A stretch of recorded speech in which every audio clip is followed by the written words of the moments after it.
Welcome into the MVFC First and Gold podcast. I'm Kelly Burke. On this edition, I'm joined by the FCS senior editor at Stats, Craig Haley. Craig, I know it's a busy week for you. How are you?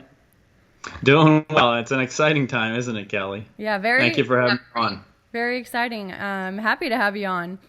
Well, Craig, before we delve further, specifically into the Missouri Valley Conference and this week's playoff matchups, tell us a little bit about your day-to-day role at Stats, especially this time of year. Sure. I mean, obviously we're covering FCS, 24/7, but that's not all we do. We actually run one of the two major polls in the FCS, the media poll, and it's very popular. Right now we're taking a break during the playoffs. We'll have our final poll afterwards.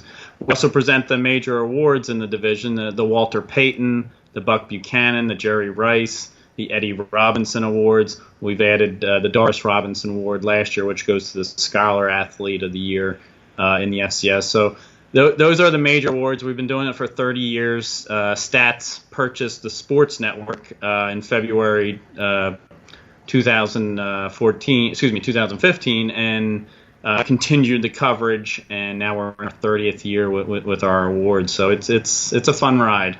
I bet. So what will this Saturday in particular look like for you? Obviously this week it helps a little bit because the games are at different times. But even going back to the first two rounds, when there's multiple games going on or overlapping, I mean, do you have multiple computers? Do you have TVs? How does it look in your kind of command center, so to say? Yeah, it's a great question, and you kind of have it pegged. Yes, I do have several computers going, and I have games. Obviously, they're all online and different digital networks, and now ESPN3 when we get to the playoffs. But at the same time, 2 weeks ago in the first round there were 5 games that started at 2 p.m. Eastern, so that was a little crazy. But in this day and age, you're used to it. People know scores instantly, so you're quickly writing a story and reproducing what happened. This week, you're right. They're all separated, 1 game Friday night and 3 on Saturday. So it's a little easier, but it's a crazy time. But, you enjoy it. I mean, the FCS, we all love it. They have this 24-team playoff. So, it's a fun thing. You have worked in the newspaper business for 22 years. You mentioned, previously the Sports Network before it changed over. So you've had a number of jobs, a freelance writer as well. How did your passion specifically for FCS football begin? Well, believe it or not, I grew up on Princeton University football, which is the Ivy League part of the FCS. My first game was 1975, so I've been around this for a long time. I worked for the Trenton Times newspaper, as you mentioned, for 22 years, and I was the beat writer for Princeton for 11 years.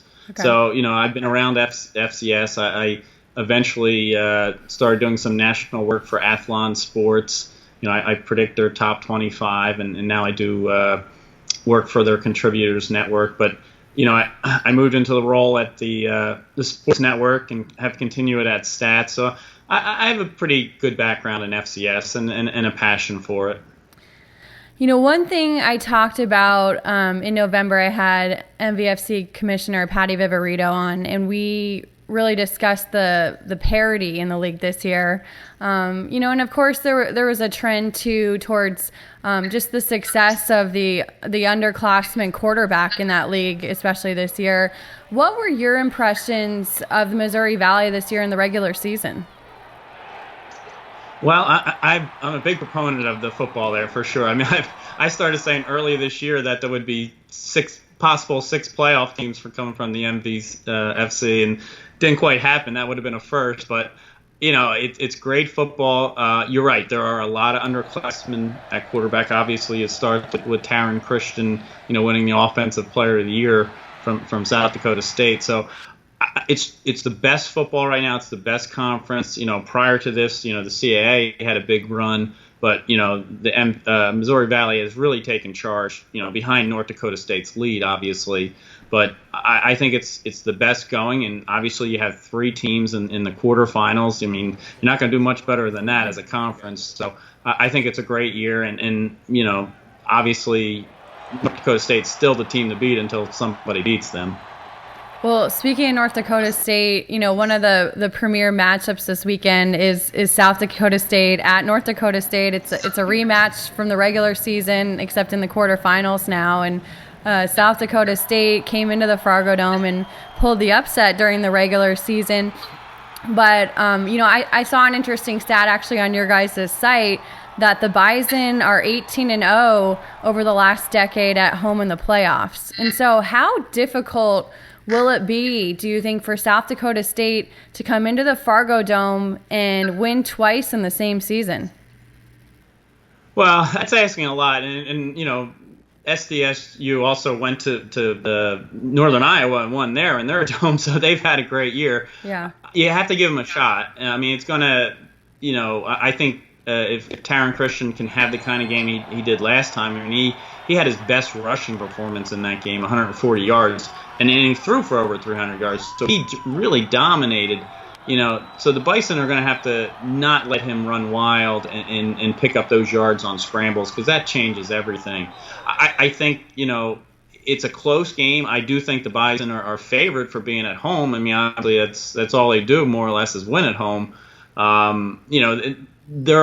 have a little motivation this week, knowing they lost at home, that they need to prove themselves again, and that doesn't happen too often, that they have to go out and prove themselves. So I think it's a back and forth kind of game. Probably not high scoring. I mean, it's going to be a battle of field position. You can't afford turnovers in the game, and Easton Stick is pretty good at limiting them for North Dakota State. So I think it's a close game. I do think North Dakota State deserves to be the slight favorite, even though they've lost at home to the Jackrabbits. If you had to make a case for the Jackrabbits, what would your case be for them winning that game?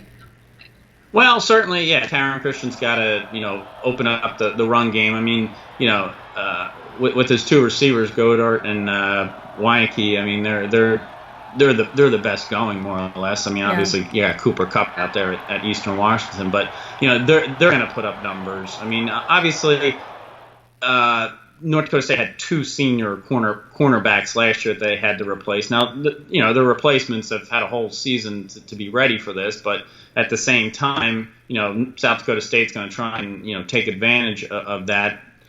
I think North Dakota State's going to run the ball. South Dakota State, if they can run the ball themselves, that changes a lot, because then you're not just one-dimensional with the pass. I think South Dakota State's going to have to play the kind of defense they did a week ago against Villanova. That was one of their better performances, to only give up a touchdown to Villanova. So I think that's the case for South Dakota State. Play a similar game as last time. When we started week one of the regular season, what were your thoughts on Youngstown State? And did you see them making this deep of a run in the playoffs? Well, yeah, I mean, I had them getting to a high level in recent years, and so did other people, and then they disappointed a little bit. I didn't see them getting to be as good as they are right now. I think you can make the case that they're one of the most talented teams, not only in the conference, but the nation. And perhaps they didn't have the quarterback but now Hunter Wells is playing great at quarterback that they're just fabulous on both sides of the ball. I mean, they're running offense is almost as good as a triple option team that they're playing in Wofford. I mean, the amount of yards that they're gaining, and they have this tremendous defense, obviously led by Derek Rivers. I think they're tremendous. I mean, I do think they're going to win this week, and they've just had a fabulous season under Bo Pelini. You just touched on it a little bit. Their opponent this week, the triple option attack of Wofford out of the Southern Conference. Break down that matchup for us a little bit. Sure. I mean, when you play a triple option team, it's very hard to prepare in 1 week. I mean, you're not going to really look ahead and start preparing for them, prior to this week, because you might not get to that point, and you need to concentrate on the opponent in front of you. Now Wofford's in front of Youngstown State. It's hard to defend.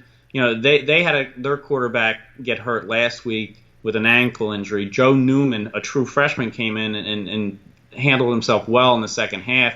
Where that stands, we'll see. I mean, both teams, a team like Wofford's not going to tell you if which quarterback they're going to go with, but at the same time, you have to be ready either way for the, they're going to spread you out. They're going to make you go after the quarterback, but at the same time have somebody else be disciplined against the pitch. They're going to come up the middle with you with Lorenzo Long, their fullback. A fullback in a triple option is actually can be the most dangerous player. I think Youngstown's seeing an offense they're not used to. I just think they've been strong enough against the run that they can get it done here. My conversation with Craig continues shortly, but if you're enjoying this edition of the MVFC First and Goal podcast, check out all of the Lineup Media Group podcasts featuring your favorite sports as well as non-sports podcasts too. Now back to the show. What about surprises this postseason? What were some outcomes in the first 2 weeks that you weren't necessarily expecting to see?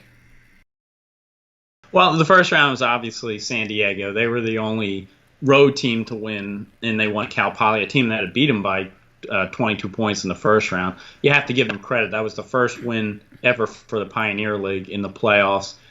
That was the biggest surprise there. At the same time, it was a very good San Diego team. They went to the Fargo Dome. That was going to be asking a little too much for them to go there and win. But second round, Youngstown, as we got closer to the game, I think that's when I started looking at it closer and I started thinking, wow, this team is very good.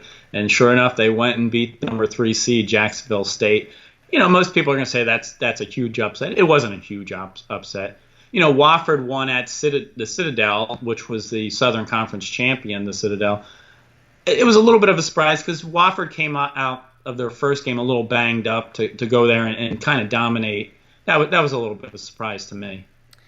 It's great, obviously, for the Missouri Valley Conference to have 3 of their teams still left here now in the quarterfinals. But when you look at the big picture, as a whole for the FCS, does it help or does it hurt the brand?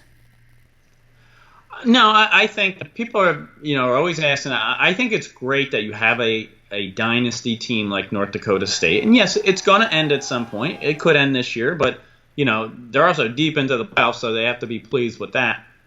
I think it brings attention. The casual fan out there that might not even be an FCS fan knows about North Dakota State because of what they've done for 5 straight years. And, they have 7 – the Bison have 7 more wins than Alabama since the start of the 2011 season. That's incredible that – I think it's kind of like the Yankees in baseball through the years. You have that team that you're either rooting for or rooting against, and it brings attention. At the same time, there are teams out there, even though they haven't gotten it done in recent playoffs, that are quality teams that can win a national title. They just haven't beaten the dynasty. But I think it brings attention. I think it's great.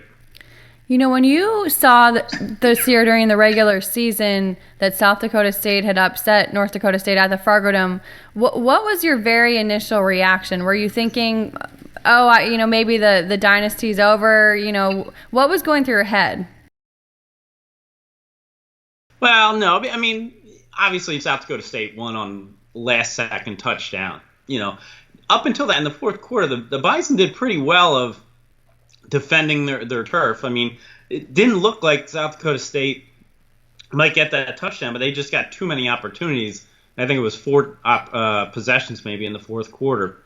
And they eventually broke through. But no, I don't think going into that game, the Bison had already beaten really quality teams. And as we know, Iowa, I didn't even drop them from number 1 in the top 25 poll on my ballot. Obviously, they dropped overall in the stats poll, but I've kept them number 1. I don't think the dynasty is over. I think they have a chance of losing here, of course. The teams in the Valley know them best, and that's where those few losses have come from, more or less, is from the Valley. So, you got to give South Dakota State a chance, but no, I don't think the dynasty is over quite yet. And following North Dakota State so closely over a bunch of years now, and getting to go to Frisco every year, and seeing all these titles, what's something you can really appreciate about that team and what they've been able to do? Well, I like that a week after they win a national title, they're back in their weight room, not celebrating the win anymore. Working hard. They're not allowed to wear any championship gear. They're already working on the next title. Now, at some point, you want to smell the roses a little bit. I'm sure they do, but they focus hard on the next step. They don't just celebrate. So that's what I like about the Dakota State Bison. The Valley has turned out some great coaches, too, especially over the last couple of years. Bubba Schweigert was formerly the defensive coordinator at Southern Illinois, and now was the Big Sky Coach of the Year at UND this year. Phil Longo comes to mind, the offensive coordinator at Sam Houston State. And they're producing just eye-popping numbers on the offensive end for the Bearcats. Why do you think these guys have had so much success in other leagues? Well, I think that they learn a lot in the in Missouri Valley. At the same time, I think it's often overlooked in college football that the media focuses on the head coach, the fans focus on the head coach. The other coaches are very intelligent people who studied and worked just as many hours as the head coach. They know their programs inside and out. They're giving ideas. They come up with ideas that don't get the credit, half the time. So no, I think a coaching staff is so important. And a good head coach is always relying on them as well, the assistants. So if I'm another conference, I'm looking at assistants in the Missouri Valley as a potential head coach. Yeah. You mentioned it at the top of the show. You're also heavily involved with the FCS Specialty Awards, like the Walter Payton, like the Buck Buchanan, the Eddie Robinson Coach of the Year. You guys just named the Jerry Rice Award, I believe, yesterday, which goes to the nation's top freshmen. What does the process look like in deciding those from start to finish? Well, the same voters for the top 25 poll are on the panel for the FCS Awards. So, you're talking over 150 people. You got a great cross-section from across the nation, all conferences. We're talking writers, radio broadcasters, sports information directors. So we have a great cross-section.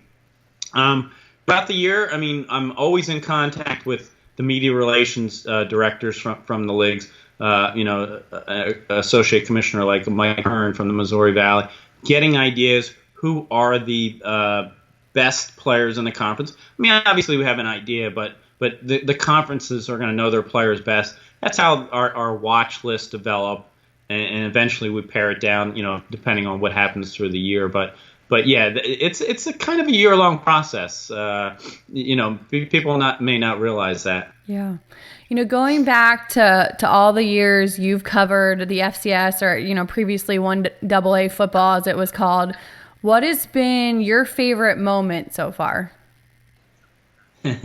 Well, I do think I love upsets. They're always happening, of course. I don't really have a favorite team. People are going to, accuse people, fans are going to accuse people in the media about having a favorite team, but I root for people. Yeah. I love this dynasty that North Dakota State has had. At the same time, if another team wins, it's not going to change my feeling towards it. I was there for Eastern Washington, beat Delaware, prior to the Bison run down in Frisco. So, that was a tremendous game, a tremendous rally on Eastern Washington's part. They're a program. I root for people. I root for programs, and if you have a good program, you generally have good people. North Dakota State is obviously, until somebody can beat them, the favorite, to win it all again. But if you had to choose a sleeper team, I guess you could, I don't know if sleeper is the right word, but of the 7 other teams that are left, who would it be? Well, I think, I'm talking in glowing terms here about Youngstown State. I put them into the mix. I think it may have, it's working out well for Eastern Washington to be on their home turf through the semifinals. I've always been concerned about their defense coming up in a big spot, but the second half of the year, their defense has really turned it on. So you got to like them maybe getting there. If you're going to beat the Bison, you're going to have to do it at the at the Fargo Dome. I'm not sure if it's not South Dakota State, I'm not sure Sam Houston could do it there, considering their recent results. James Madison, maybe. I think the toughest game for the Bison might be this one here against South Dakota State. But, if you're talking dark horse, I'd probably say Youngstown State just because they're on the other side of the bracket. The FCS, the playoff committee, they made changes this year, to the brackets and how they approach the seeding and stuff, to make sure that teams from the same conference, weren't meeting early, at least if they had played in the regular season. Do you think, from what you saw of the initial bracket this year, first round, are there any other glaring changes you feel like need to be made in the future? Well,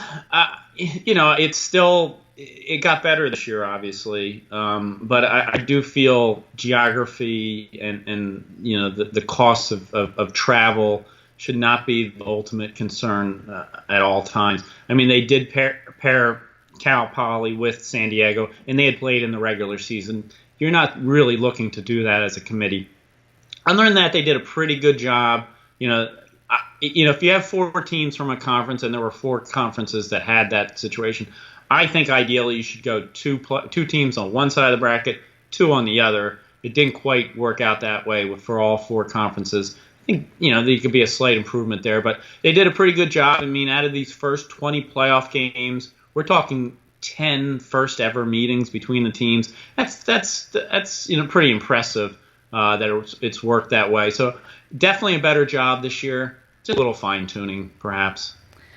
Finally, when you were talking to football counterparts that are way more familiar with the FBS level, and they're asking you, oh, well, FCS playoffs or, the current, BCS, FBS system bowl game wise, how they've changed it, what would you choose? What would be your response and make the case, obviously, for the way the true playoff system is in the FCS? Well, I always laugh because on the FBS level, they call it the college football playoff, singular, and it's only 4 teams. Here in the FCS, you have the playoffs with 24 teams. That's a stark difference.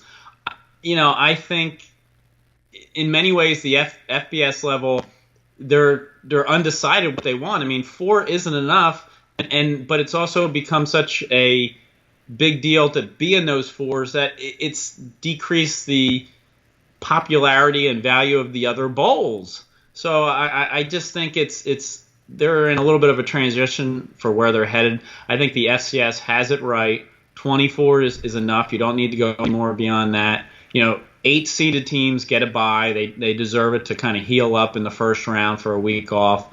I just think everybody, 90% of the time people are going to say, okay, we like the FCS playoff over what the FBS does. Even people on the FBS level, but they're sort of in a transition of what they need to do, and that's probably a larger playoff. Do you see them ever going to that larger playoff, just given the current money involved in each bowl and the format that it is now? I'm sure you'd have people up in arms about it.